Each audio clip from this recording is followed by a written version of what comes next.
There was a boy born in Warri, not into comfort, not into privilege, but into struggle. He was not the son of a rich man.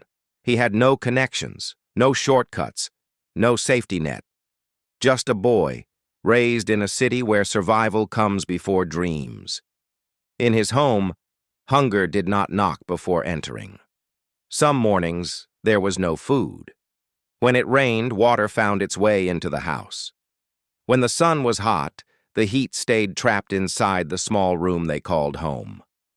From a young age, he understood one truth. If he did not work, he would not eat. Every morning, he stepped onto the streets of Warri carrying sachet water, snacks, or anything he could sell. Under the burning sun, he shouted to passing strangers, hoping someone would stop and buy. Some did. Many ignored him. Others looked at him with pity, or worse, with mockery. "You will never become anything," some said.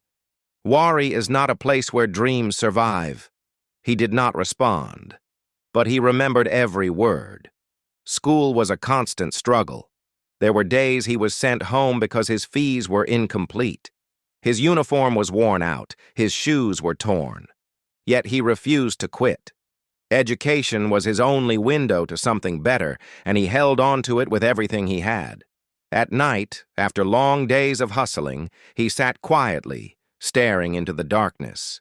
He asked himself a question that refused to leave his mind. If others have escaped this life, why can't I? He had no mentor, no sponsor, no one to guide him.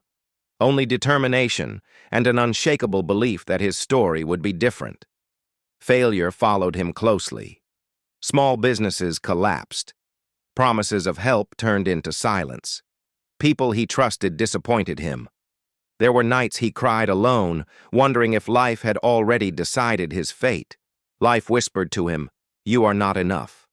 But something inside him refused to agree. Instead of giving up, he began to observe. He watched people who were moving forward. He listened more than he spoke. He learned from mistakes, both his own and those of others. While others wasted time, he planned. While others complained, he prepared. Opportunity did not arrive as a big breakthrough. It came quietly, small, almost invisible. Many ignored it, but he didn't. He treated small chances like big doors. He showed up early. He stayed late. He gave more than was expected. Slowly, things began to change. Not overnight, not magically, but steadily. Small progress became momentum. Confidence replaced fear. Purpose replaced confusion. The boy who once begged for opportunity now created value. People began to notice him, not because he was loud, but because he was consistent. The same boy who once sold on the streets of Warri began to stand taller. He took responsibility. He earned respect. He learned that success is not about speed, but direction. As his life improved, he did not forget his roots. He lifted his family. He supported others. He became proof that background does not determine destiny. But what truly defined him was not his success. It was his memory. He remembered hunger. He remembered rejection. He remembered nights filled with doubt. Those memories did not weaken him. They strengthened him. Today, when people see him, they see confidence. They see progress. They see success. What they do not see are the nights he almost quit, the moments when giving up seemed easier than continuing.